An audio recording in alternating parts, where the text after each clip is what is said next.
નમો રિહંતાણં નમો સિદ્ધાણં નમો આર્યાણં નમો વજ્રાયણં નમો લોહે સર્વસાવણં એસો પંચનમુક્કારો સૌવ પાવપણાસણો મંગલાણં ચ સૌવેસીમ પડમં હવૈ મંગલમ પડમં હવૈ મંગલમ. સ્વામી વંદના કરી લઈએ પેલા. હાજી હાજી.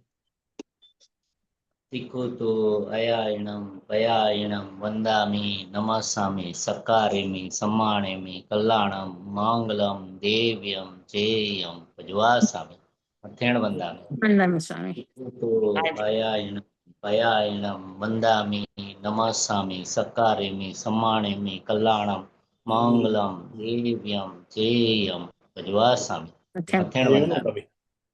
તિખોતો તિખુતો આયાહીનમ પયાહીનમ વંદામી નમસ્સામી સકારેમી સમ્માણેમી કલ્યાણમ માંગલમ દેવ્યમ જય ભજવાસામી મથેણ વંદામી.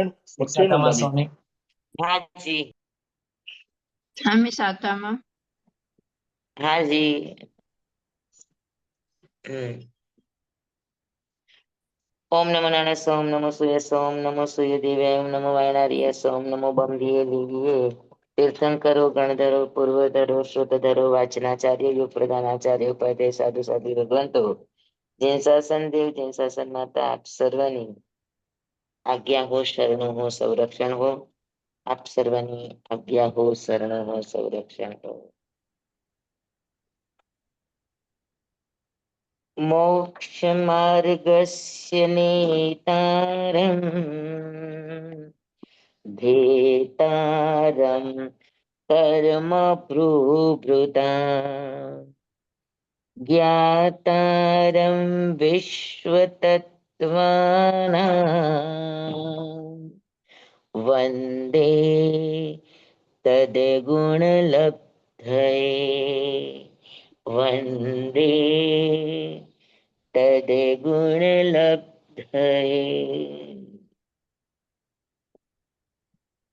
ચાલો આજે તત્વાર્થ. હા ઉર્મિલાબેન.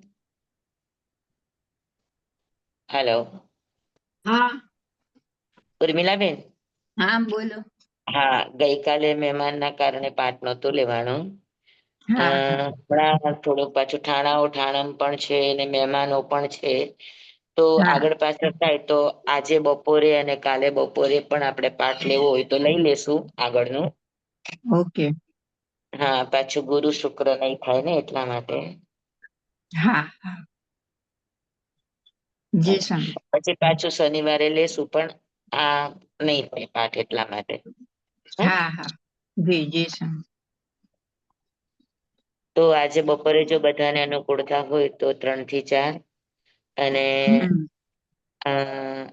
આવતીકાલે કાલે. બુધવાર છે તો બુધવારે 3 થી 4 2 દિવસ આપણે લઈ લઈએ. બોલો ઓકે તો આજે આત્મસિદ્ધિ લઈ લે.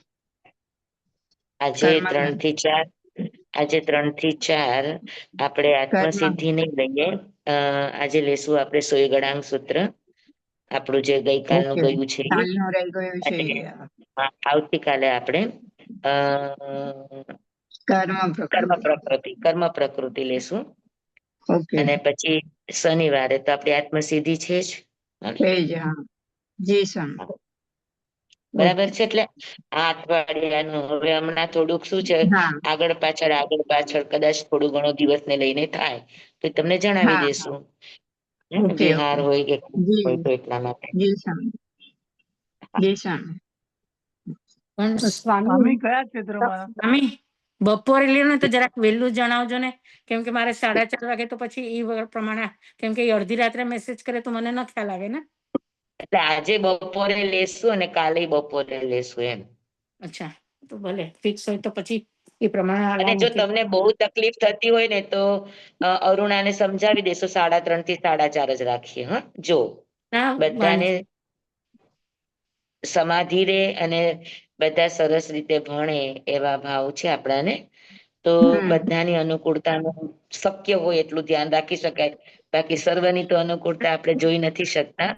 પણ એમનો 24 ટાઈમ વયો જાય ને સ્વામી તો એ વધારે દોષ લાગે. હા એમનો 24 નો ટાઈમ વયો જાય ને. હા, ત્યાં થોડો દિવસ રાયપુર વાળા પણ આપણી વાંચણીમાં હોય છે, તો એટલે વાંધો રાયપુર અને કલકત્તા વાળાનો વહેલો દિવસ જાય. હા એટલે બરાબર છે, પછી ચોવ્યારમાં મને એમના ખંડિતમાં હું દોષી થાઉં. હા ભલે મને ઉઠવું છે, પણ પણ પેલી ખબર હોય તો હું અલાર્મ મૂકી દઉં એમ. હા, હા તો હું હમણાં કાલે, મૂકી દઈશ. આજે અને કાલે બંને દિવસ આપણે 3 થી 4 પાઠ લેવાનો ભાવ રાખીએ છીએ. હા, હા, ભલે. તો જે સ્વામી.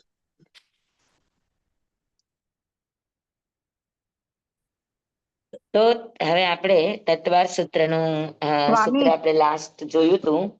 હાજી, સ્વામી, તમે ઓલી જે સ્તુતિ ગાઓ બોલો છો ને બોલો. એની તમે સ્તુતિ ગાઓ છો ને એ તમે ફોટો મોકલો તો ને એ મારું જરા ડિલીટ થઈ ગયું છે, મારે લખવાની રહી ગઈ છે, તો ફરીથી એક ફોટો મોકલી શકશો અનુકૂળતા હોય ત્યારે? હા હા, મોકલશું. હા, ઉતાવળ નથી તમારા ટાઈમ. ચાલો. હા હા હા, મોકલી દઈશું. આપણે ક્યાં સુધી પહોંચ્યા હતા તત્વાર સૂત્રમાં?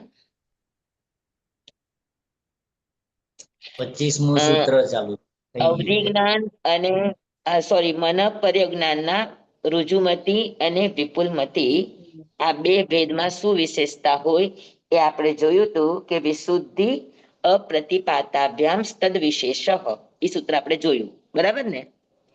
હાજી હા, એમાં હાજી. અનિલભાઈનો પ્રશ્ન હતો કે થોકડાની બુકોમાં વિપુલમતીને પણ તરત જ એ જ ભવે મોક્ષ થાય એવું નથી બતાવ્યું. હા ને, પણ દિગંબર ગ્રંથોની અંદર તો નિયમા બતાવ્યું છે કે વિપુલમતી નિયમા એ જ ભવે મોક્ષે જાય. પણ મારું હજુ એનું કન્ક્લુઝન નથી થયું, મારે 2-3 જગ્યાએ જોવાનું બાકી છે. હા, તો મારાથી જોવાનું નથી, એટલે નેક્સ્ટ ક્લાસની અંદર આનો આપણે ખુલાસો કરશું. બરાબર છે? હા, જી સ્વામી. દિગંબર ગ્રંથોની અંદર તો ચોખ્ખું આપ્યું છે કે વિપુલમતી મન પર્યજ્ઞાન કેવળ જ્ઞાન સુધી અખંડિત રહે છે. એ નિયમા સપક્ષણી માંડે છે એવો ઉલ્લેખ છે. પણ તેમ છતાં આપણે સર્વ રીતે જોઈ લેશું નંદી સૂત્રજીના આધારે પણ, અને કાય સ્થિતિના આધારે પણ જોઈ લેશું, એટલે ખ્યાલ આવી જશે.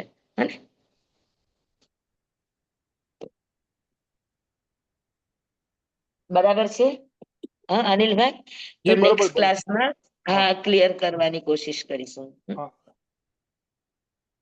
એટલે આપણા એમાં આપ્યું છે કે 8 વાર આવે આખા સંસાર ચક્રમાં, 8 વાર વિપુલમતી જ્ઞાન આવે. હા, એટલે જ મને જરાક જોવું છે કે ઋજુમતી માટેનું છે કે વિપુલમતી માટેનું છે. હું એક વખત બરાબર મારા મગજમાં ક્લિયર થઈ જશે, કેમ કે દિગંબર ગ્રંથોની આ એકદમ પરફેક્ટ માન્યતા છે કે વિપુલમતી છે એ નિયમા. હા હા ભાઈ, એક મિનિટ. હા, આવ. આ જરાક પડદો આ રીતે કરી નાખજો. હા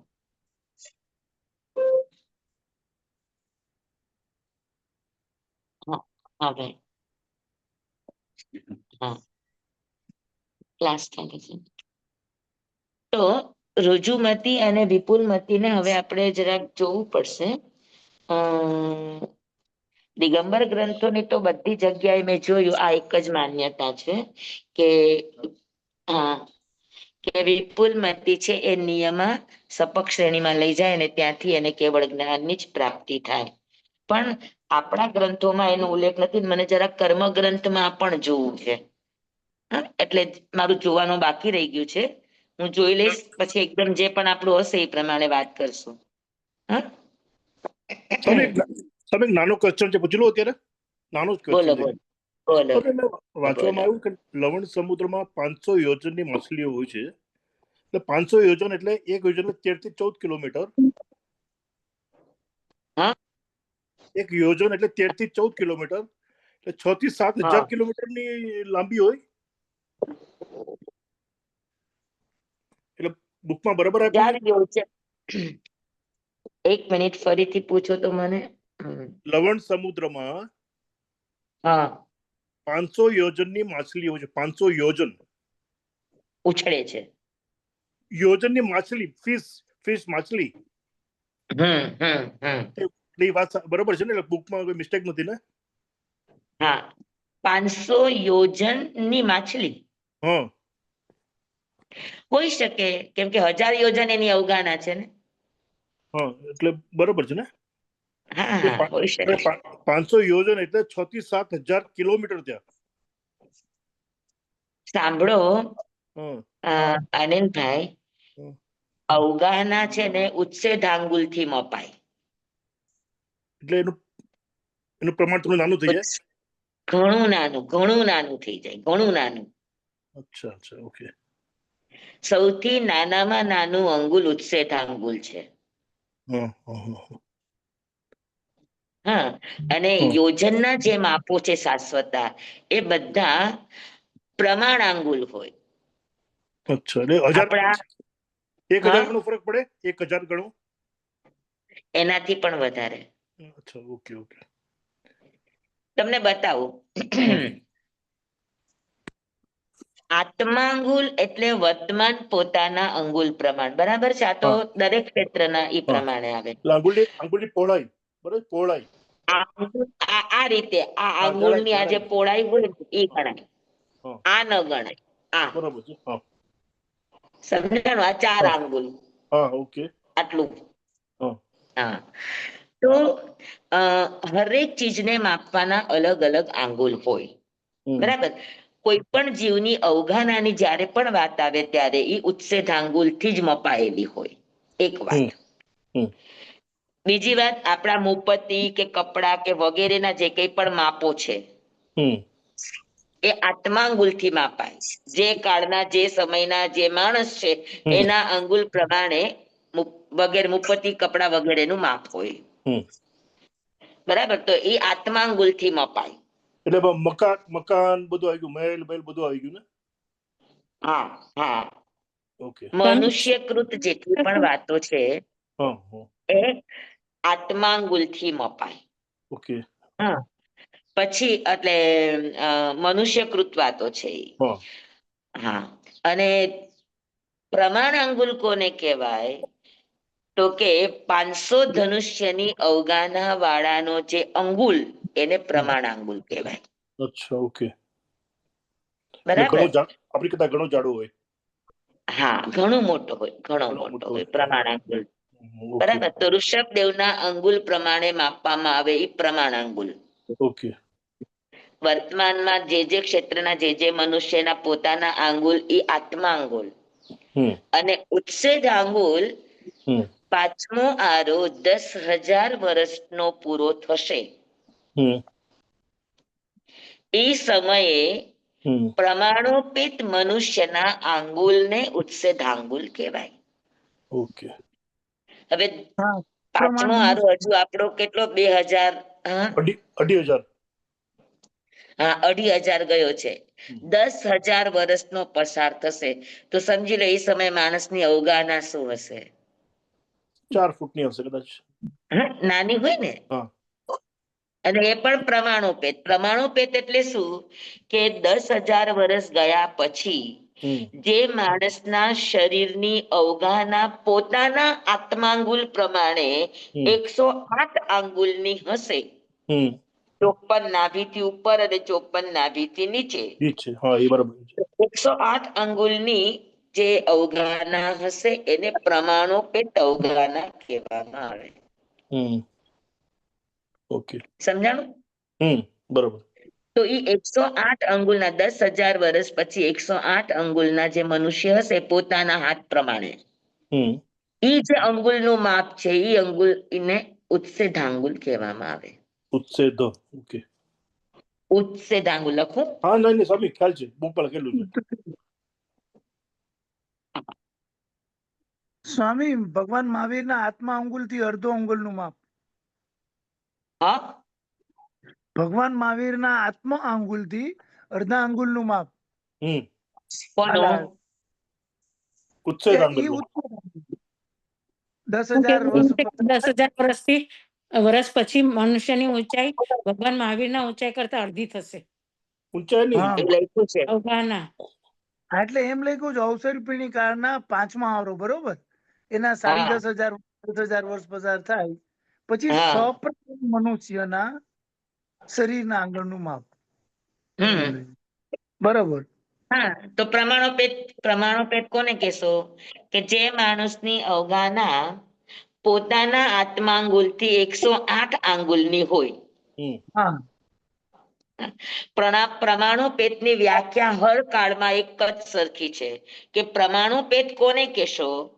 તો કે જે કાળનો મનુષ્ય હશે, પહેલા આરાનો, બીજા આરાનો, ત્રીજા આરાનો, ચોથા આરાનો, પાંચમા આરાનો કે છઠ્ઠા આરાનો, કે જે તે સમયનો જે મનુષ્ય હશે એમાં પ્રમાણોપેત આંગુલ કોને કહેવાય? તો કે જેનું શરીર પોતાના આંગુલથી એટલે આત્માંગુલથી 108 આંગુલ પ્રમાણ હોય, નાભીથી ઉપર અને નાભીથી નીચે, એને પ્રમાણોપેત આંગુલ કહેવામાં આવે. એના આંગુલને પ્રમાણોપેત આંગુલ કહેવાય. એટલે જ સપ્રમાણ મનુષ્ય એટલે જ સપ્રમાણ મનુષ્ય જેને કહેવાય કે જેના શરીરની અવગાહના પોતાના આંગુલથી 108 આંગુલ પ્રમાણ છે. એ તો પછી સમચતુરસ્ર સંસ્થાન વાળા હોય ને ખાલી. એટલે એ ટાઈપનું જોઈ, પણ પ્રમાણ સપ્રમાણ શરીર એને કહેવાય. હા, એ બરાબર છે. સમજાણું બરાબર બધાને? જી જી. સ્વામી, નાભીથી ઉપર 108 ને નાભીથી નીચે પણ 108. 54 ટોટલ 108. Okay okay. સપ્રમાણતા નાભીથી ઉપર 54 આંગુલ અને નાભીથી નીચે 54 આંગુલ, એને સપ્રમાણતા કહેવાય. Okay okay. 108 હોય પણ ઉપર નીચે હોય તો એને સપ્રમાણ ન કહેવાય.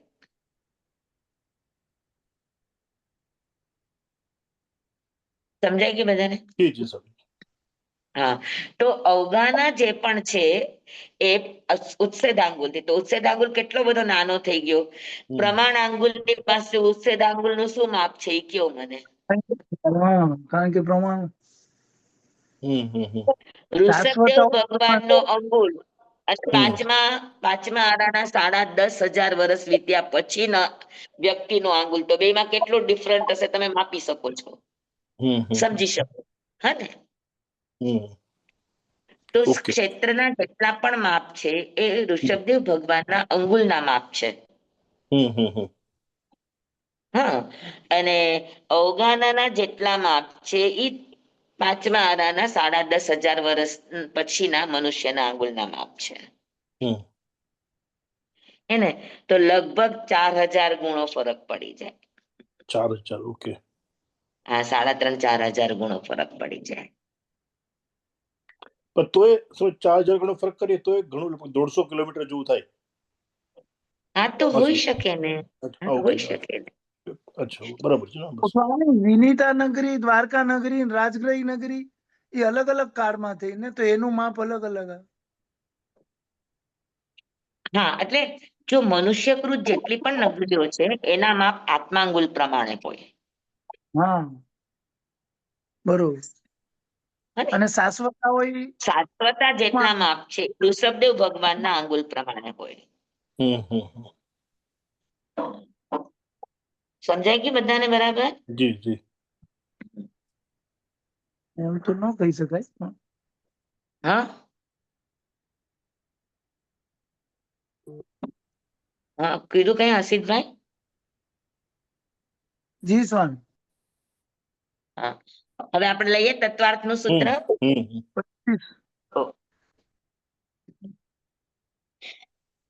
તત્વાર્થ નું આપણું 25મું સૂત્ર થઈ ગયું, વિશુદ્ધિ પ્રાતિપાતાભ્યામ તદ વિશેષ. ઋજુમતી અને વિપુલમતી વચ્ચે શું ફરક છે? હા, તો કે ઋજુમતી અને વિપુલમતી વચ્ચે બે ફરક છે. એક વિશુદ્ધિ નો ફરક છે અને બીજું પ્રતિપાતી અપ્રતિપાતી નો ફરક છે. બરાબર. હવે આવે છે 26મું સૂત્ર કે અવધિ જ્ઞાન અને મનપર્યોગ જ્ઞાન, આ બે વચ્ચે શું તફાવત છે?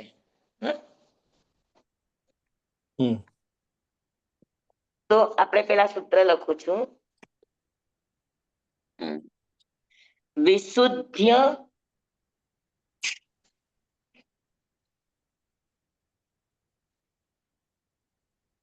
વિશુદ્ધિ ક્ષેત્ર વિશુદ્ધિ ક્ષેત્ર સ્વામી વિષયેભ્યો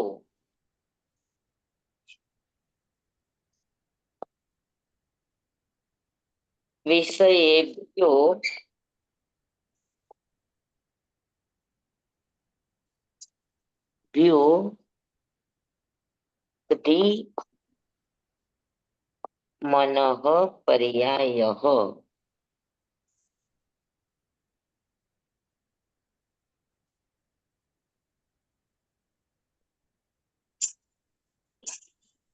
મનઃ પર્યાયયોઃ.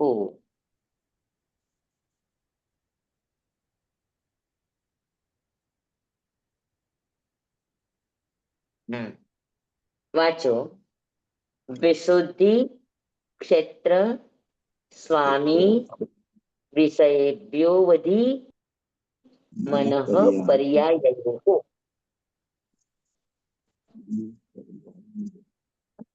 થઈ વિશુદ્ધિ ગયું બધાને ક્ષેત્ર બરાબર? વધી મનઃ વિશુદ્ધિ ક્ષેત્ર સ્વામી વિષયેભ્યો વધી મનઃ પર્યાયયોઃ. સૂત્ર બોલીએ ત્યારે આ રીતે બોલાય. વિશુદ્ધિ ક્ષેત્ર સ્વામી વિષયેભ્યો વધી મનઃ પર્યાયયોઃ. હા, હવે આપણે એને છૂટું પાડીએ. વિશુદ્ધિ ક્ષેત્ર સ્વામી વિષયેભ્યો એટલે વિષયેભ્યો પછી અવધિ મનઃ પર્યાયયોઃ. આ અવગ્ર છે, એનો અર્થ છે કે અહીંયા અ છે.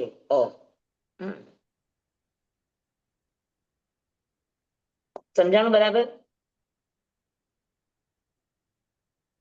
તો અવધિજ્ઞાન, હા, જી જી અવધિજ્ઞાન અને મનઃપર્ય જ્ઞાન આ બંનેની વચ્ચે શું ફરક છે? કેમ કે અવધિ જ્ઞાન પણ રૂપી પદાર્થને જાણે છે અને મનઃપર્ય જ્ઞાન પણ મનની પર્યાય એટલે રૂપી પદાર્થને જાણે છે. તો બેયનો વિષય રૂપી પદાર્થ છે, તો બે જ્ઞાનમાં શું ફરક છે? બરાબર. તો એમાં એને બતાવ્યા કે એક ફરક છે વિશુદ્ધિનો, બીજો ફરક છે ક્ષેત્રનો, ત્રીજો ફરક છે સ્વામીનો અને ચોથો ફરક છે વિષયનો. સમજાવ? એટલે અવધિ મનઃપર્ય જ્ઞાન બંને રૂપી પદાર્થોને પકડવા છતાં પણ અવધિ અને મનઃપર્ય વચ્ચે 4 બાબતે ફરક છે. ત્રીજો 4 કયો કીધો? બાબત કઈ? જી, ત્રીજો કયો કીધો? 4 ફરક છે. પહેલો ફરક છે વિશુદ્ધિનો, બેયમાં વિશુદ્ધિનો ફરક છે. બીજો છે ક્ષેત્રનો ફરક છે. ત્રીજો સ્વામીનો ફરક, સ્વામી એટલે એના માલિક, જેને જ્ઞાન જેને જેને થાય છે એટલે સ્વામી. અને ચોથો છે વિષય. સમજાણું? જી જી. નહીં તો સ્વામી આ શું 4 રીતે અવધિ જ્ઞાન અને મનઃપર્ય જ્ઞાન વચ્ચે ડિફરન્સ છે, તફાવત છે, ફરક છે. હવે આપણે એક એક વિષયને લઈ. બધાને સમજાઈ ગયું આખું આ સૂત્ર એના શબ્દના અર્થ પ્રમાણે? જી જી સર. હા, કે અવધિ અને મનઃ પર્યાયયોઃ આ દ્વિવચન છે, એટલે આ બંનેની વચ્ચે વિશુદ્ધિને લઈને, ક્ષેત્રને લઈને, સ્વામીને લઈને અને વિષયને લઈને ફરક છે. કેમ કે આ ફરકની વાત આગલા સૂત્રથી ચાલે છે. એમાં રુજુમતી અને વિપુલમતીમાં શું ફરક હતો અને અહીંયા આગળ અવધિ અને મનઃપર્યમાં શું ફરક છે. તો ફરકની વાત ઉપરના સૂત્રથી ચાલી આવે છે. તત્વા સૂત્રની આ જ બધી વિશેષતાઓ સમજવા જેવી હોય કે કયો સબ્જેક્ટ, કયો શબ્દ, કયો વિષય કન્ટિન્યુ થાય છે ક્યાં સુધી. તો અહીંયા આગળ ફરક ફરક ક્યાંથી શરૂ થયો હતો કે રુચુ અને વિપુલમતી ના ફરકની વાત આવી એટલે હવે મનપર્યવ અને કેવળ મનપર્યવ અને અવધિ જ્ઞાનના ફરક વિશે બતાવે છે. હા ને? આવી ગયું ધ્યાનમાં? તો અવધિ જ્ઞાન અને મનપર્યવ જ્ઞાનની વચ્ચે રૂપી પદાર્થનો વિષય હોવા છતાં પણ બંનેના જાણવા અને જોવામાં 4 વસ્તુને લઈને ફરક છે: વિશુદ્ધિ, ક્ષેત્ર, સ્વામી અને વિષય. હવે આપણે આ 4 જોશું. સમજાય કે ને? આટલી વાત સૂત્રનો અર્થ સમજાઈ ગયો બધાને? જી સ્વામીજી. Okay, fine. હા, હવે આપણે એક એક વિષય લઈએ કે વિશુદ્ધિ, અવધિ જ્ઞાન અને મનપર્યવ જ્ઞાન, આ બંને વચ્ચે તફાવત છે. પહેલો એટલે શેનો? તો કે વિશુદ્ધિનો ફરક છે. હા, અને વિશુદ્ધિ એટલે આપણે ગયે વખતે જોયું હતું કે વિશુદ્ધિ કોને કહેવાય? આપણે લાસ્ટ વિષય જ લીધો હતો એટલે બધાને જ ખબર છે. વિશુદ્ધિ કોને કહેવાય?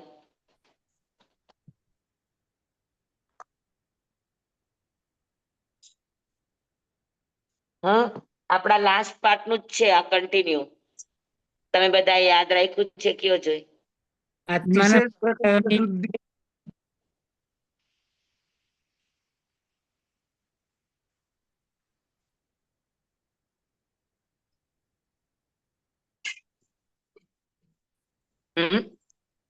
વિશેષ પ્રકારે શુદ્ધિ. એ તો શબ્દનો અર્થ છે. સ્વામી, આપણો વિડીયો બંધ થઈ ગયો છે. ઓ, હા હા. આત્માને વિશુદ્ધિ, આત્મા પરિણતિમાં વિશુદ્ધિ વધારે હોય. અવધિ જ્ઞાન તો વિશુદ્ધિ એટલે શું? પણ થાય. એ બધું સાચું, પણ વિશુદ્ધિ એટલે શું? આત્મામાં ભાવોમાં વધારે વિશુદ્ધિ આવે ને, કેમ કે નારકીને અવધિ જ્ઞાન છે, પણ મનોપરિજ્ઞાન વાળાને નારકી જેવું અવધિ જ્ઞાન એટલે ઈ ન હોય એવું. આપણે અવધિ અને મનપર્યવ વિશે જોવા માંગીએ છીએ ને? પરિણામોની સૌથી શ્રેષ્ઠ નિર્મળતા એમ. આનંદનો અહેસાસ, અંદરની ક્લેરિટી. કોણ બોલ્યું આનંદનો અહેસાસ? પ્રદીપભાઈ. સમીરભાઈ. સમીરભાઈ બોલ્યા. Very good. સમીરભાઈ મારું અક્ષરે અક્ષર લખે છે. સ્વામી તમારી પણ સાચી વાત છે. વિશુદ્ધિનો અર્થ છે આનંદનો અહેસાસ, એ અનુભૂતિ છે. પણ વિશુદ્ધિ એટલે શું? તો એની માટે આજે આપણે 2 શબ્દ શીખશું. સરસ વાત છે.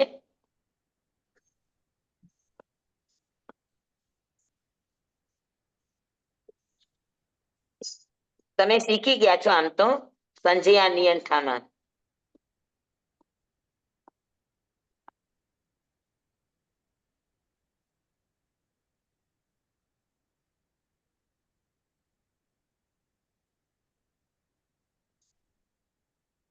અધ્યવસાય સ્થાન અને પર્યવસાય સ્થાન. શીખા છો? બહુ સમય થઈ ગયો સ્વામી. આ 2 તમે સંજયા નિયંઠામાં શીખા છો.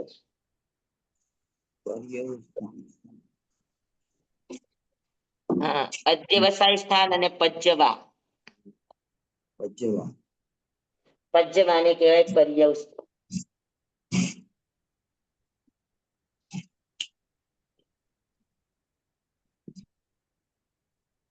વિશુદ્ધિ આ 2 નો આધાર રાખે. મને ગયા વખતે મેં બહુ જ વિચાર્યું. મેં તમને સામાન્ય શબ્દોમાં કીધું કે વિશુદ્ધિ એટલે અનુભૂતિ, આનંદનો અહેસાસ. એનું રિઝલ્ટ છે. પણ હકીકતમાં વિશુદ્ધિ એટલે શું? તો કે અધ્યવસાય સ્થાન ઘટે અને પર્યવસ્થાન વધે, એને વિશુદ્ધિ કહેવાય. નોર્મલ. પણ હવે આપણે સમજવું પડે કે અધ્યવસાય સ્થાન અને પર્યવસાય સ્થાન કહેવાય કોને? સમજાણું? વિશુદ્ધિનો અર્થ એ છે કે જેટલી જેટલી આત્માની નિર્મળતા વધે, આત્માની નિર્મળતા વધે એનો અર્થ છે કે જેટલી વિભાવનો ઘટોત્રી થાય, જેટલા વિભાવ ઉપશમ થાય, મંદ થાય, જેટલા કશાય મંદ થાય, એટલી એટલી પરિણામની વિશુદ્ધિ વધે. અને પરિણામની વિશુદ્ધિ વધે તો એને આગમની ભાષામાં શું કહેવાય વિશુદ્ધિને? તો કે જેના અધ્યવસાય સ્થાન ઘટે અને પર્યવસ્થાન વધે. આત્માની શુદ્ધિનો રેશિયો વધે અને કર્મ બાંધવાના જે સ્થાન છે એને અધ્યવસાય સ્થાન કહેવાય, એ ઘટે.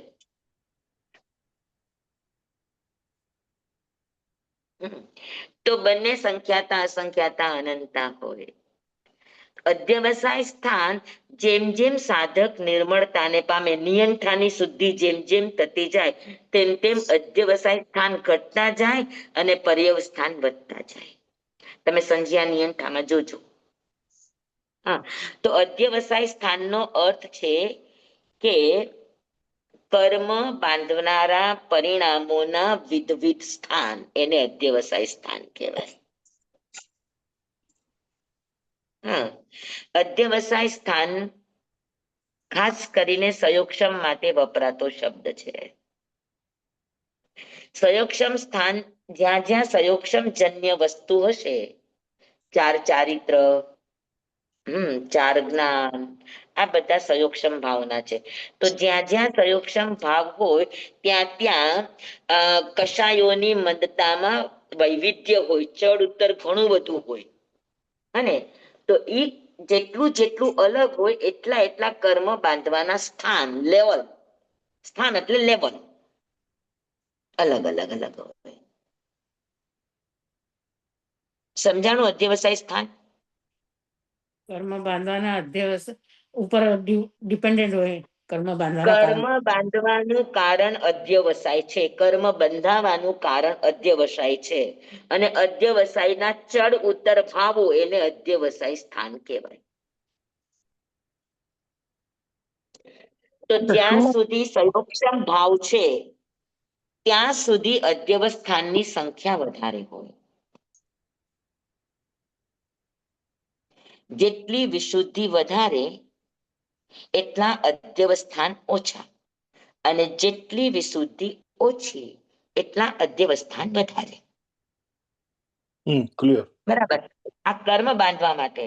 અને પજ્જવા એટલે કર્મ ખપવાથી અથવા કર્મ મંદ થવાથી જે આત્માની શુદ્ધિનો સ્ટોક છે વધતું જાય. એ સ્ટોક વધે. હા, એક કપડું મેલું છે, એક કપડું અડધું મેલું અડધું શુદ્ધ છે, અને એક એકદમ એકદમ શુદ્ધ છે, નિર્મળ છે, ધોયેલું છે, તો તમને એમાં ફરક જણાય કે નહીં? ઓછા વધતો જણાય કે ન જણાય? એક મેલું કપડું છે, એક થોડું મેલું થોડું ધોયેલું છે, ને એક એકદમ એકદમ ધવલ છે, એકદમ નિર્મળ છે. તો તમને ત્રણેયમાં ફરક દેખાય કે ન ફરક દેખાય? બસ આત્મામાં પણ એ રીતનો જ ફરક હોય કે કર્મના જંગ વધારે છે તો એમાં મલિનતા વધારે હોય, અધ્યવસ્થાન વધારે હોય, હા, પર્યવસ્થાન ઓછા હોય. પણ જેમ જેમ જેમ જેમ જેમ જેમ શુદ્ધિનો રેશિયો વધે, જેમ જેમ કર્મ ઓછા થતા જાય, અધ્યવસ્થાન ઓછા થતા જાય, તેમ તેમ પર્યવસ્થાનનો રેશિયો વધતો જાય. બરાબર છે? સમજાણું બધાને? જી સ્વામી. તો વિશુદ્ધિનો અર્થ છે કે અધ્યવસ્થાન ઓછા અને પર્યવસ્થાન વધારે, એને વિશુદ્ધિ કહેવાય. અને એ વિશુદ્ધિનું રિઝલ્ટ શું આવે? તો કે અંદરની અનુભૂતિ, એક આનંદનો અહેસાસ, એક શાંતિનો અહેસાસ, એક સમાધિસ્થ ભાવનો, એક સ્થિત પ્રજ્ઞતાનો. તો આ એક ઠરાવનો જે અહેસાસ અંદરથી આવે, આ વિશુદ્ધિ છે.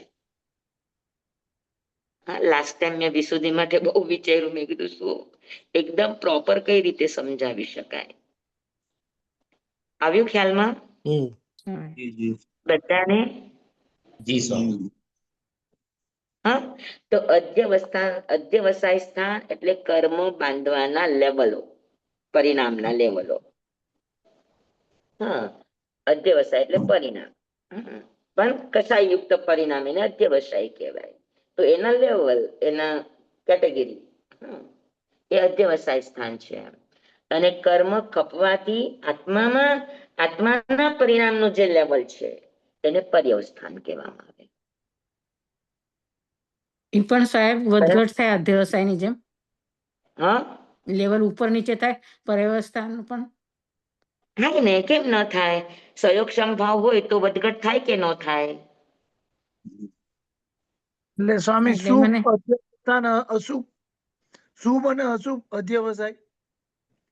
આમાં કર્મ બંધના પરિણામોનું ઓછા વત્તા પણ, અને આમાં કર્મના સંયોગક્ષમનું ઓછા વત્તા પણ. બાંધવાનું નિર્જરાનું બંને ફરક. યસ, આ બંધ અને આ સંયોગક્ષમ એટલે નિર્જરા, સંબર નિર્જરાની વાતો છે. સમજાણું અશુભ બધાને? થયું ને સ્વામી, અશુભ અને શુભ એમ લેવાય. હા, અધ્યવસાય અશુભ અને પર્યવસાય શુભ. નહીં નહીં, શુભ અને અશુભ બંને અધ્યવસાયમાં આવે. પર્યવસ્થાનની અંદર શુદ્ધતા આવે, પ્યુરિટી આવે. એટલે શુભતાથી શુદ્ધિ સુધી.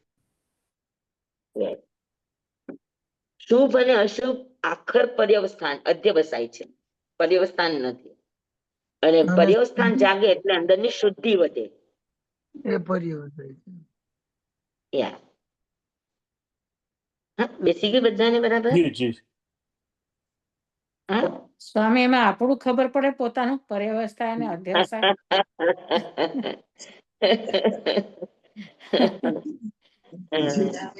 આપણા તો આપણે જ જાણકાર હોઈએ અને બહુ જ કોન્સન્ટ્રેટ હોઈએ આપણે એ બાબતમાં, અને બહુ જ સિરિયસ હોઈએ તો પકડી શકાય.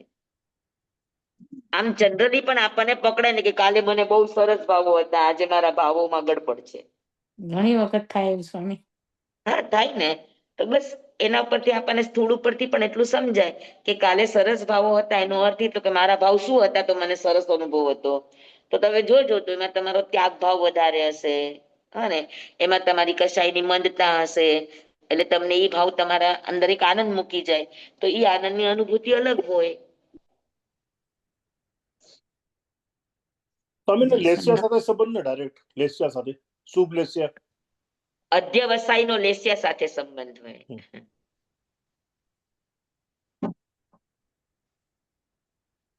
બરાબર? જી સ્વામી. પાકું? બધાને બેસી ગયું? જી જી. હા. પર્યવસ્થાનમાં બધા આત્માના ગુણો આવી જાય સ્વામી, એવું છે ને? શેમાં? પર્યવસ્થામાં. પર્યવસ્થાનમાં જેમ આત્માની વિશુદ્ધિ વધે તેમ તેમ આત્મા ગુણો પણ ખીલે. એ જ કહું છું ને, આત્માના ગુણો ખીલતા જાય એમાં. હા, આત્માના ગુણો ખીલતા જાય, જ્ઞાનની વિશુદ્ધિ થતી જાય, હે, અંદરની અનુભૂતિની સ્થિતિઓ વધતી જાય, પર્યવસ્થાન વધતા જાય, ફરક પણ એ જ વિશુદ્ધિ કહેવાય. જી સ્વામી. બરાબર? વિશુદ્ધિ બરાબર સમજાઈ ગઈ? વિશુદ્ધિ નો અર્થ એટલે શું? હા, તો જ્યાં જ્યાં પણ તે વિશુદ્ધિ વિષય આવે તો ત્યારે બે સમજવાનું, અધ્યવસાય સ્થાન અને પર્યવસાય સ્થાન.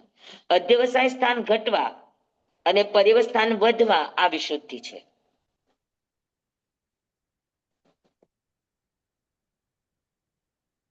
તો હવે આને અવધિ જ્ઞાન અને મને પરજ્ઞાનમાં પણ લેવું પડશે ને બે. હા, ચાલો લ્યો જોઈ. પર્યવસાયમાં તો શુદ્ધ ભાવ વધારે હોય આત્માનો સ્વામી. અવધિ જ્ઞાન અને મન પરિજ્ઞાન જનરલ વિચારો, જનરલ તમે તમારી સહયોગક્ષમ કરો, તમે વિચારો કે જનરલ અવધિ જ્ઞાન અને મન પરિજ્ઞાન ની અંદર શું ફરક તમને એમ આમ બહુ સ્થૂળ ફરક તમારી નજર સામે શું આવે? વિશુદ્ધિ માટે અવધિ જ્ઞાનમાં અધ્યવસાય સ્થાન વધારે હોય અને ઓલામાં પર્યવસ્થાન વધારે હોય. નહીં નહીં, એ બરાબર છે, એ બરાબર છે. તમે એ વ્યાખ્યા આપણે જે કઈ પ્રમાણે કહો તો બરાબર છે, પણ અવધિ જ્ઞાન અને મન પરિજ્ઞાનમાં દેખીતો ફરક તમને શું લાગે? વિશુદ્ધિ માટે? એક છે સામાન્ય છે, બીજું ડિટેલમાં છે. અવધિ જ્ઞાન છે એ સમ્યક દ્રષ્ટિ નહીં થાય ને મિથ્યા દ્રષ્ટિ નહીં થાય. હા, મને આ સમય આ દૃષ્ટિ પ્રયોગના થાય. ફક્ત સમ્યક દ્રષ્ટિ સાધુઓને જ થાય. સમજાણું? અને એ મનુષ્યને પણ અવધિ થાય, પણ આ જ્ઞાન તો ફક્ત અવધિ જ્ઞાન વીરતી નહીં થાય, અવીરતી નહીં થાય ને દેશવીરતી નહીં થાય. અને મનના પ્રયોગના ફક્ત પછી સર્વવૃત્તિ અવધિ જ્ઞાન પ્રમત નહીં થાય ને અપ્રમત નહીં થાય. ત્યારે મન પરિજ્ઞાન અપ્રમત ને જ થાય. સમજાણું બરાબર તમને? આ વિશુદ્ધિ કહેવાય. સાતમું ગુણસ્થાનક. ખ્યાલમાં આવ્યું બધાને કે બેમાં શું ફરક છે? એ વિશુદ્ધિ એટલે ક્ષેત્ર પણ આવશે ને સ્વામી? ક્ષેત્ર પણ આવશે ને? ક્ષેત્ર પણ આવશે. એ તો આવશે, એ તો આવશે. વિશુદ્ધિનો આધાર પરિણામની ધારા છે. સમ્યક દર્શનના પરિણામ અને મિથ્યા દર્શનના પરિણામ અલગ અલગ અલગ હોય. સમજાય ને આપણને આ બધી વાત સ્થૂળ દ્રષ્ટિએ? પછી પ્રમતના પરિણામ અને અપ્રમતના પરિણામ, એમાં પણ ફરક આપણને જણાય. આ બધા પરિણામને લઈને ફરકો છે. પછી સર્વવીરતી દેશવીરતી એ પણ પરિણામની ધારા જ છે. તો વિશુદ્ધિમાં જી તમે મનોપર્યોગ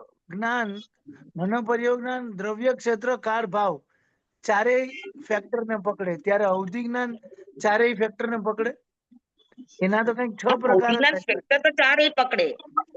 દ્રવ્ય અચ્છા. ક્ષેત્ર કાળ ભાવ હરેક જ્ઞાનમાં હોય. હમ. સમજાણું? વિસ્તારમાં મતિ શ્રુત અવધિ મન પ્રયોગ કેવળ બધામાં દ્રવ્ય ક્ષેત્ર કાળ અને ભાવ તો હોય જ. પણ ફરક પરિણામને લઈને જે ફરક આવે ને એમાં વિશુદ્ધિનું કારણ બને. બરાબર. પછી અવધિ જ્ઞાન પર્યાપ્તા નહીં થાય ને અપર્યાપ્તા નહીં થાય. જ્યારે આ પર્યાપ્તાને જ થાય. સાધુને જ થાય ને સ્વામી મનોપરિજ્ઞાન, અને અવધિ જ્ઞાન હા, તો અપ્રમત સાધુને જ થાય. તો આ પ્રમતતા અપ્રમતતા દેશવીરતીપણું સર્વવીરતીપણું અવીરતીપણું, બરાબર. પછી અને હા હા અને એ સિવાય મિથ્યા દ્રષ્ટિ સમ્યક દ્રષ્ટિ, એ સિવાય ભવ્યપણું અભવ્યપણું, અવધિ જ્ઞાન એટલે વિભંગ જ્ઞાન અભવીને પણ થાય ને ભવીને પણ થાય. અને આ ભવીને જ થાય મનોપર્યોગ જ્ઞાન. તો આ બધા પરિણામને લઈને છે. તો પરિણામને લઈને જે ફરક આવે એને વિશુદ્ધિ કહેવાય.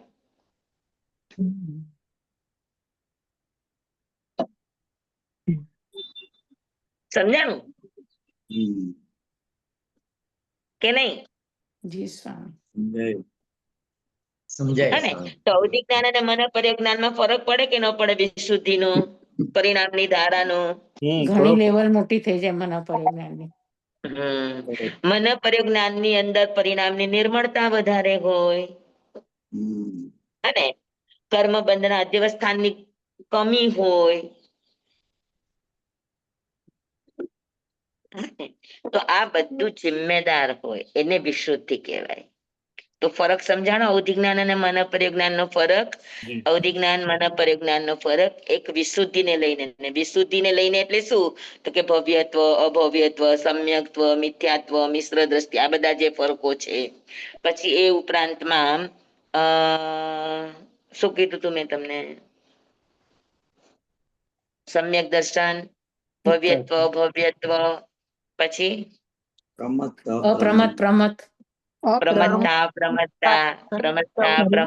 Very good, very good. અને સંજ્ઞી અને પર્યાપ્તા, અહીંયા અપર્યાપ્તા. સંજ્ઞી અભવી બધાને થાય. હા, દેશવીરતી ને સર્વવીરતી. અસંગનીને ન થાય અવધિ જ્ઞાન. એમાં તો બેયને સંગનીને જ થાય. તમે કીધું ને વિભંગ જ્ઞાન થાય અસંગનીને. અસંગનીને વિભંગ જ્ઞાન ન થાય. વિભંગ જ્ઞાન માટે પણ સંગનીપણું હોવું જરૂરી છે. પણ અસંગની નહીં. મેં વિભંગ જ્ઞાન કીધું મિથ્યા દ્રષ્ટિને પણ વિભંગ જ્ઞાન થાય ને એટલા માટે. આ અપ્રમત સાધુને જ થાય અને આ મનુષ્યને એટલે દેશયુક્તિને આ પણ થાય. પ્રમતને પણ હોય ને અપ્રમતને પણ હોય અવધિ જ્ઞાન. જ્યારે બંનેને મન પર્યજ્ઞાન અપ્રમતને જ હોય. જો સમ્યક દ્રષ્ટિને જો ફરક વિશુદ્ધિનો સમજાણો. વિશુદ્ધિ એટલે શું? સમજાઈ ગયું. અપર્યાપ્તાનું શું કીધું સ્વામી તમે?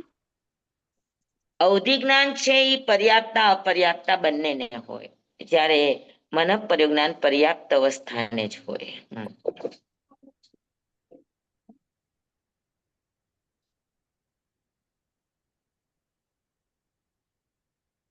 વિશુદ્ધિનો અર્થ સમજાણો બરાબર બધાને? જી સ્વામી. જી સ્વામી. તો વિશુદ્ધિને લઈને અવધિ જ્ઞાન અને મન પર્યજ્ઞાનમાં ફરક હોય. અને વિશુદ્ધિનો આધાર અવલંબન કોના ઉપર હોય? તો કે કર્મના બંધ અને કર્મના સંયોક્ષમ બંને ઉપર આધારિત હોય. કર્મના બંધ ઓછા અને કર્મનો સંયોક્ષમ વધારે એમ વિશુદ્ધિ વધારે. કર્મના બંધ વધારે અને વિશુદ્ધિ ઓછી એમ વિશુદ્ધિ ઓછી, સંક્લિષ્ટમાન પરિણામ વધારે. હા, હવે તમે બહુ તત્વાર સૂત્ર શીખો છો એટલે તમારી શુદ્ધિ વિશુદ્ધિ ની અંદર શબ્દોની પણ વિશેષતા હોવી જોઈએ ને, એની પણ ક્લિયરિટી હોવી જોઈએ. હા ને, સામાન્ય રીતે કહી દે કે ભાઈ આનંદનો અહેસાસ જેમ જેમ વધતો જાય અનુભૂતિની દ્રષ્ટિએ અને લોંગ પીરિયડ સુધી રહે, તો એ જે છે એ વિશુદ્ધિને લઈને જ હોય. પણ એક બોલચાલની વાત છે. પણ તમે ખરેખર વિશુદ્ધિ એટલે શું? શેમાં વિશુદ્ધિ આવે? તો કે આટલી ચીજોમાં વિશુદ્ધિ આવે. દ્રષ્ટિમાં વિશુદ્ધિ આવે, પરિણામની ધારામાં વિશુદ્ધિ આવે, કર્મ બંધમાં પણ વિશુદ્ધિ આવે. પાકું? જી સ્વામી. જી સ્વામી. ચાલો, સરસ. તમારે લઈને, તમારા જિજ્ઞાસાને લઈને મને મારું એટલું તમારા બધાનો ખૂબ ઉપકાર માનું છું કે આટલું ઊંડાણથી કે આટલું વિશેષથી ક્યારે મેં સમજ્યું જ નથી. મેં પોતે નથી સમજ્યું. તો પણ સ્વામી બહુ સરસ રીતે સમજાવો છો. મારે તમારો ઉપકાર માનવો તો છે. અરે મારો ઉપકાર શું, તમારો ઉપકાર છે કે તમારી બહુ જ જિજ્ઞાસા નિર્મળ છે. હા, અને એ નિર્મળતાને લઈને તમારી જાણવાની જે અંદરની ખેવના છે એ લઈને સહયોગક્ષમ થાય છે. એટલે મારી માટે તો તમે બધા બહુ જ ઉપકારી છો, બહુ જ ઉપકારી. સ્વામી એક ક્વેશ્ચન છે તમે સ્વામી. આપણા બધાનો પુણ્યનો ઉદય છે. હા હા, બોલો અનિલભાઈ. હા, સમજો આપણે ચંદનવાડામાં રાજ્યમતી હતા અને એમને કેવળ જ્ઞાન થાય છે, તો ત્યાં તો પેલા મતિ જ્ઞાન સૂતક જ્ઞાન જ હશે, એમાંથી સીધું કેવળ જ્ઞાન થાય તો વચ્ચે મનોપરિજ્ઞાન થાય કે સીધે સીધું ડાયરેક્ટ થઈ જાય? અવધિ મન પર્યજ્ઞાન એ એક લબ્ધિ વિશેષ છે અને કેવળ જ્ઞાનમાં લબ્ધિનું હોવું અનિવાર્ય નથી. એટલે સીધે સીધું ડાયરેક્ટ થઈ શકે, બરોબર છે? મતિ શ્રુતમાંથી સીધા કેવડી થઈ શકાય. ઓકે, એટલે વચ્ચે મનોપરિજ્ઞાનની જરૂર નથી, શ્રેણી ચડવાની જરૂર નથી. ઓકે મારું તેવા માતા મતિ શ્રુતમાંથી સીધા કેવડી થયા. Okay, clear. અવધિ અને મન પર્યજ્ઞાન થવાની જરૂર નથી. ઘણાને થાય, ઘણાને ન પણ થાય. ઘણા 2 જ્ઞાનમાંથી સીધા કેવડમાં વયા જાય, ઘણા 3 માંથી સીધા કેવડમાં. તો 3 હોય તો ઘણાને મતિશ્રુત અવધિ હોય, તો ઘણાને મતિશ્રુત મન પર્યવ હોય. અવધિ અને મન પર્યવ ઓપ્શનલ છે.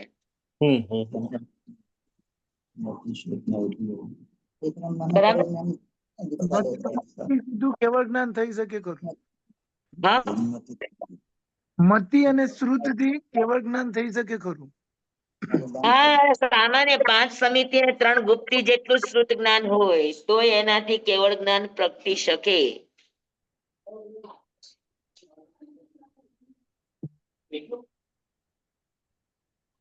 હા, સમજાય કે બધાને બરાબર? હા, વિશુદ્ધિ તો એક ફરક અવધિ જ્ઞાન અને મન પર્યજ્ઞાન વચ્ચે શું છે? તો કે વિશુદ્ધિનો ફરક છે.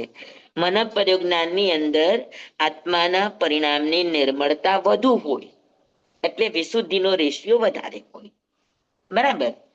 તો એના કારણે અવધિ જ્ઞાન અને મન પર્યજ્ઞાનમાં ફરક આવે. બીજું છે ક્ષેત્ર. અવધિ જ્ઞાનીનું ક્ષેત્ર વધુમાં વધુ આખો લોક. હમ ત્યારે મન પરિજ્ઞાનનું ક્ષેત્ર કેટલું? ડી તો કે અઢીદીપ પ્રમાણ. અઢીદીપ પ્રમાણ એટલે કેટલું? તો કે 45 લાખ યોજન લાંબુ પોળું, પૂર્વ પશ્ચિમ ઉત્તર દક્ષિણ ઈશાન અગ્નિ નૈઋત્ય વાયવ્ય એ 45 લાખ યોજન, ઉપર 900 યોજન, નીચે 900 યોજન, એટલે 1800 યોજન નો એરિયા. આ મન પરિજ્ઞાનનું ક્ષેત્ર છે, બરાબર. અને અવધિ જ્ઞાનનું ક્ષેત્ર છે આખો સંપૂર્ણ લોક,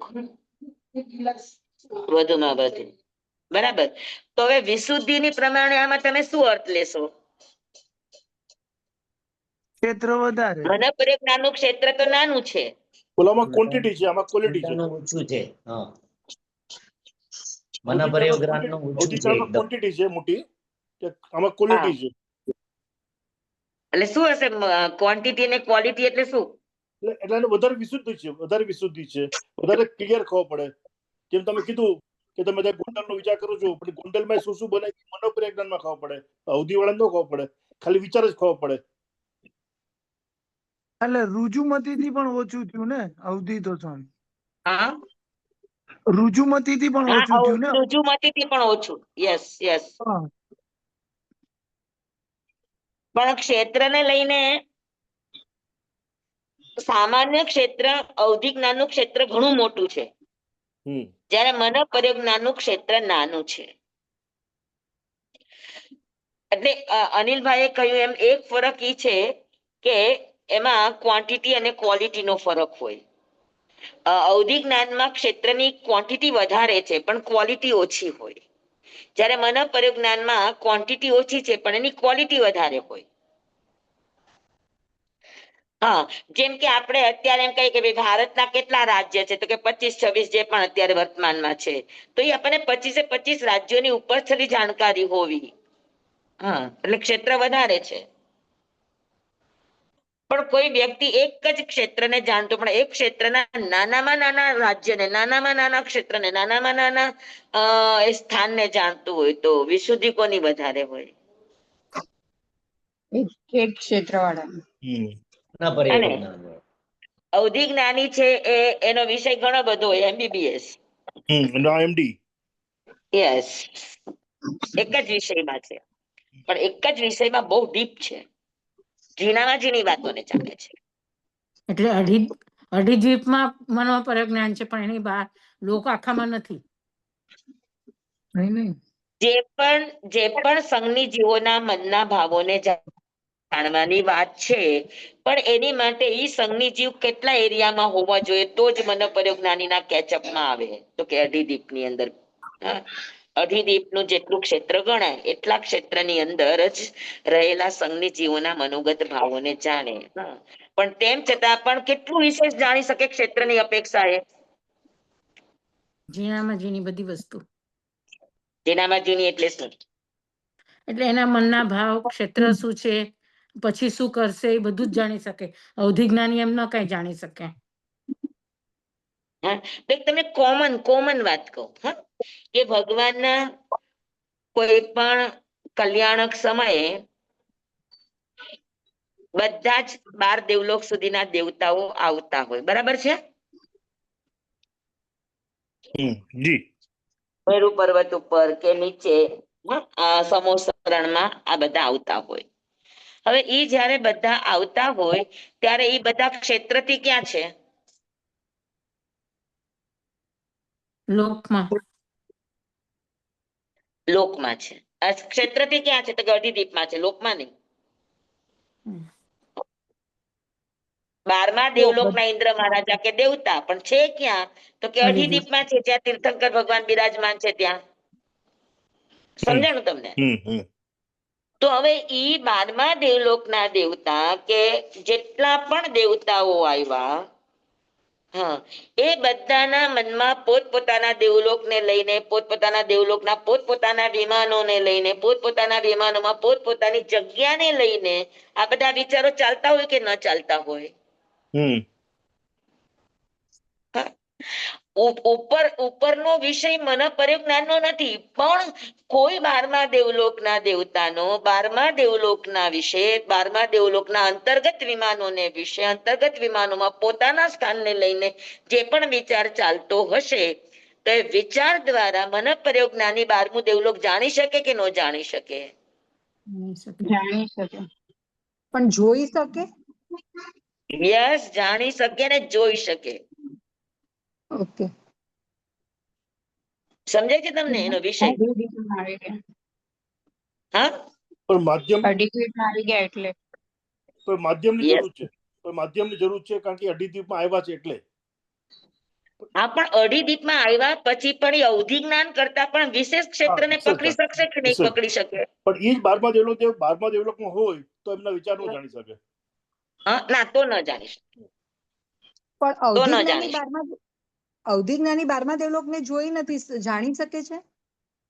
હા, જાણી શકે. એને ઉપરનું અવધિ જ્ઞાન હોય તો જાણી શકે.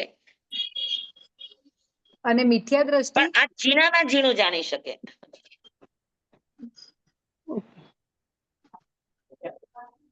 સમજાણું તમને?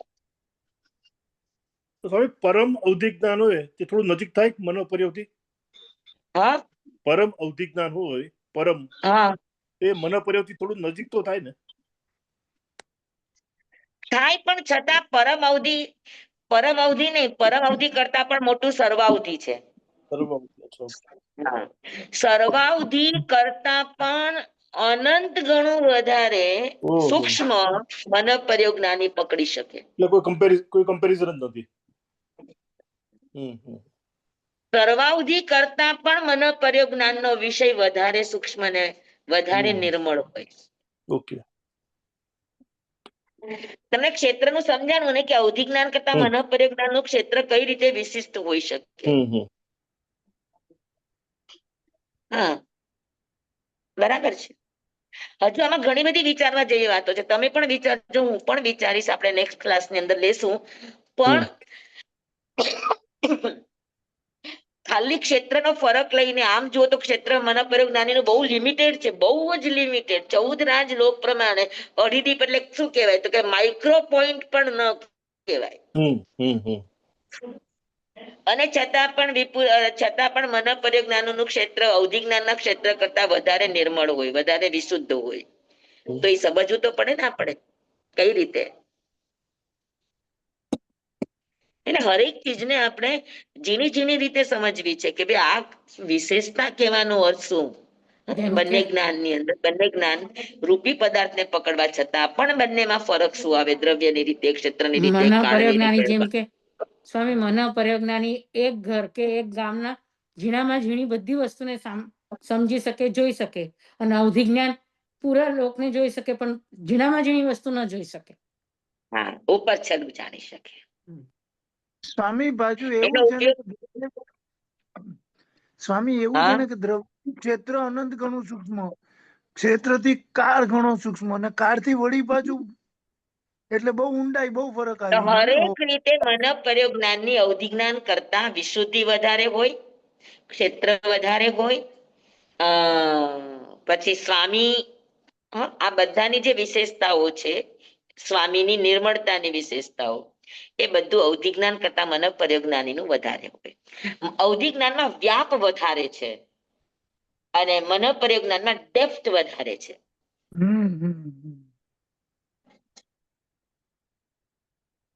બરાબર. આપણો ટાઈમ થઈ ગયો છે.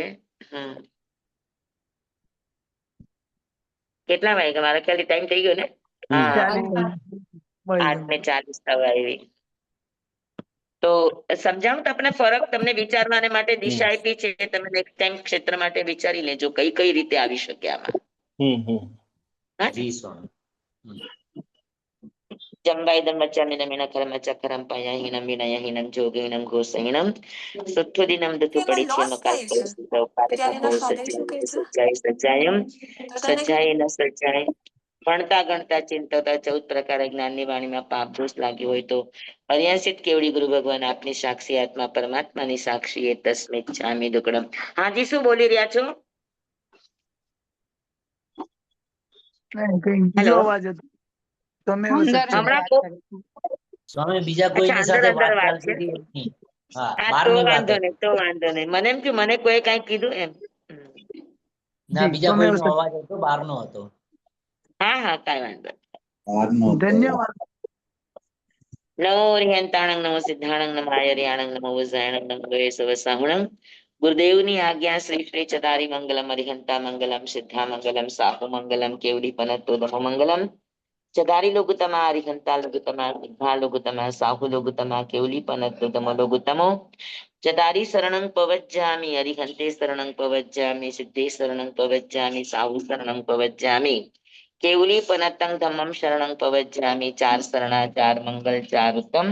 કરે જે નર ભવસાગર માં ન બુડે તે સકલ કર્મ નો આણે અંત મોક્ષના શુક્લય અનંત. ભાવ ધરીને જે ગુણ ગાય તે જીવ તરીને મોક્ષે જાય. સંસારમાં હિ શરણાચાર વર શરણ નહીં કોઈ. જે નર નારી આગ્રે અક્ષય વિચલ પદવી હોય. અંગૂઠે અમૃત વસે લભ્યતણા ભંડાર. શ્રી ગુરુ ગૌતમ સ્વામીજી ભગવાનને સમરીએ તો સદાય મનવાંચિત ફલદાતાર. સદાય મનવાંચિત ફલદાતાર. બોલો ભગવાન મહાવીર સ્વામી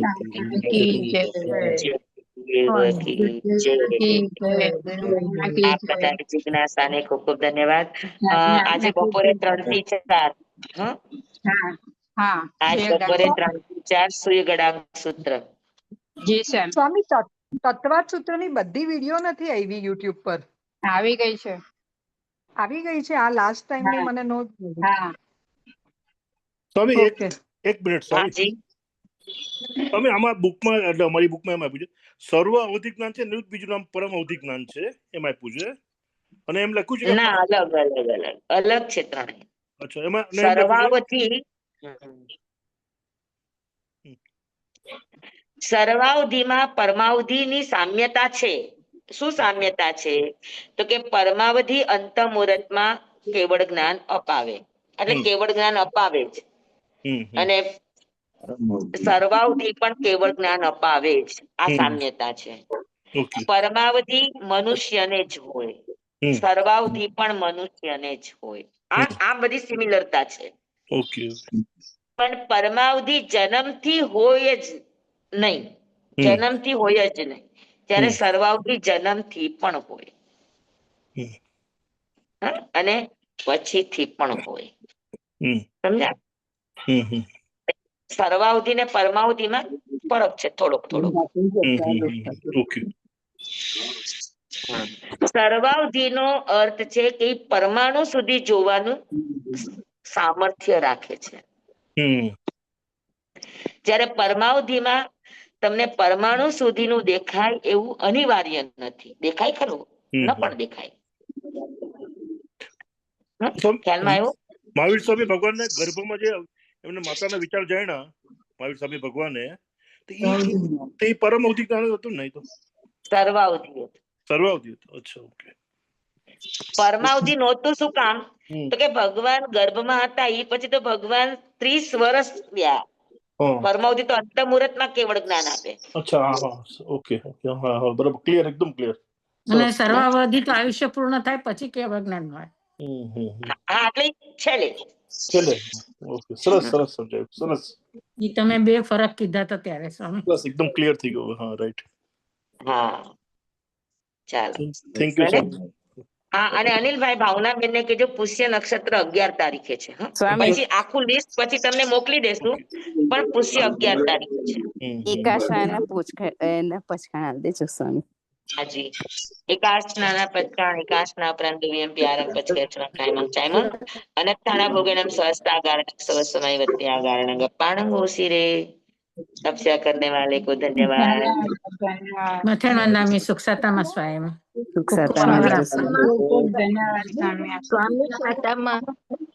હાજી, આનંદ છે. તમારા બધાની કૃપા છે. હા, વડિયા છીએ હમણાં 10 તારીખ સુધી વડિયા છીએ.